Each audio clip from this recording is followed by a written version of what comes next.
Hello there and welcome back to the web programming video series. In this video we are going to discuss on how we can design a responsive user profile update settings within the eShop. So once you go to my eShop and select my profile, you will receive a page similar to this. So you will be able to change. You have the header page where your name is displayed with a welcome message, then sign out and contact. Then we also have the footer page below where the eShop details and contact us, social media icons of the is displayed. And we have an option to change our profile picture by clicking the button. So you can add any profile picture here as you wish by just clicking this button.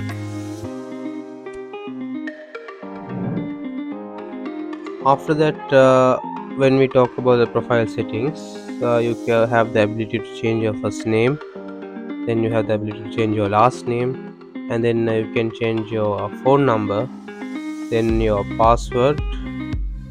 Your email cannot be changed. Then you cannot change the registered date as well. And then we have the ability to change the address line 1, address line 2. Then we can change the province, and later on we can change the district, city and postal code. The gender cannot be changed because it will remain the same. And we have programmed the update my profile button to run a JavaScript function, and it will run it. So now let's have a brief look at our code. So once we look at our code, we have created we have linked the user profile.php to the header.php. And when we go to the user profile.php, it's pretty straightforward. We are using HTML.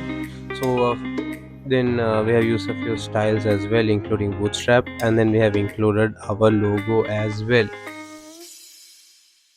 Once we scroll down, we have created a div, and we have created a lot of classes and rows. So this photo icon has been created by using the following PHP codes. So if the image is present in the database, it should show the image within the database, otherwise it will show a dynamic image from the website. Next we have the first name and the last name of the user, and then we have the email as well, which will be echoed.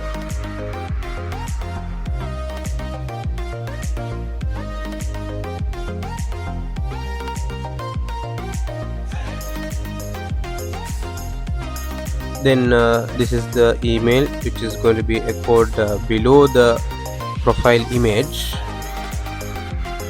like other websites as well. And then we are getting the image through an input element in the HTML.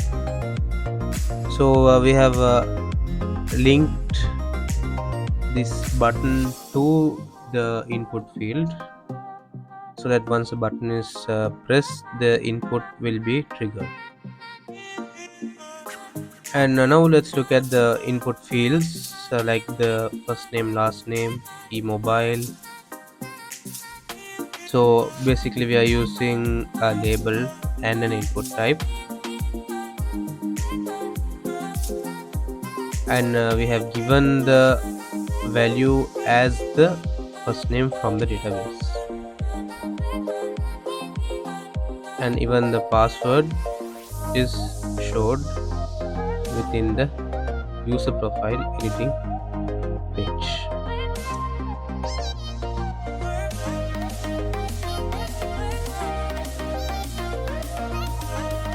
So once we look at the password, we have given it only a read-only value here.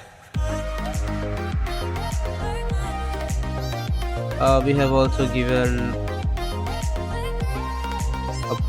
a button to see the password, and it's the basic add-on. So we can view the password as well.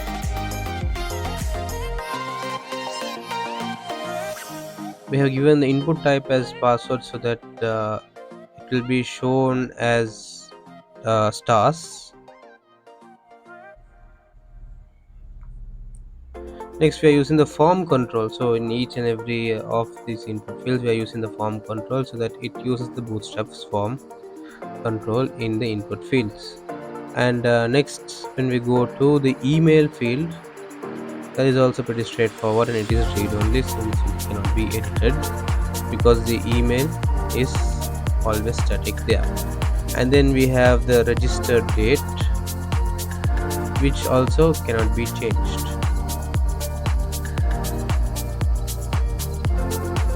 And if the address line is empty,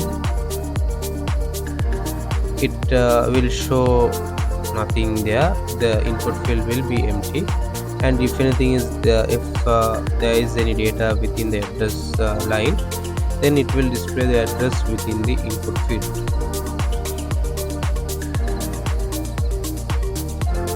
Now let's talk about the address line 2.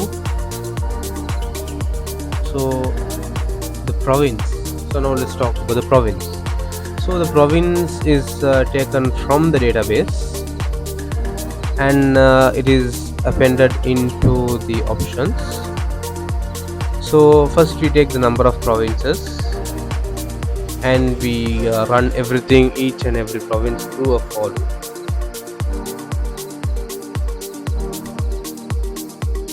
Now let's scroll down and we can see the district as well.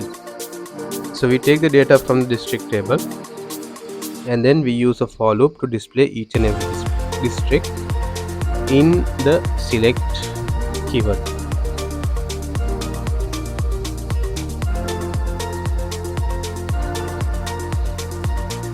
Next, the city also will be using the same technique which we use for the district and province.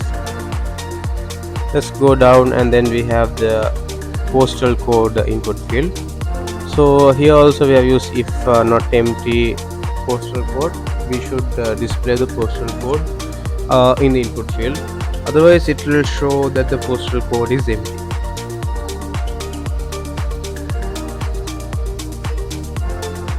Let's scroll down, and then we have the button called the update profile button, which is linked to the JavaScript function.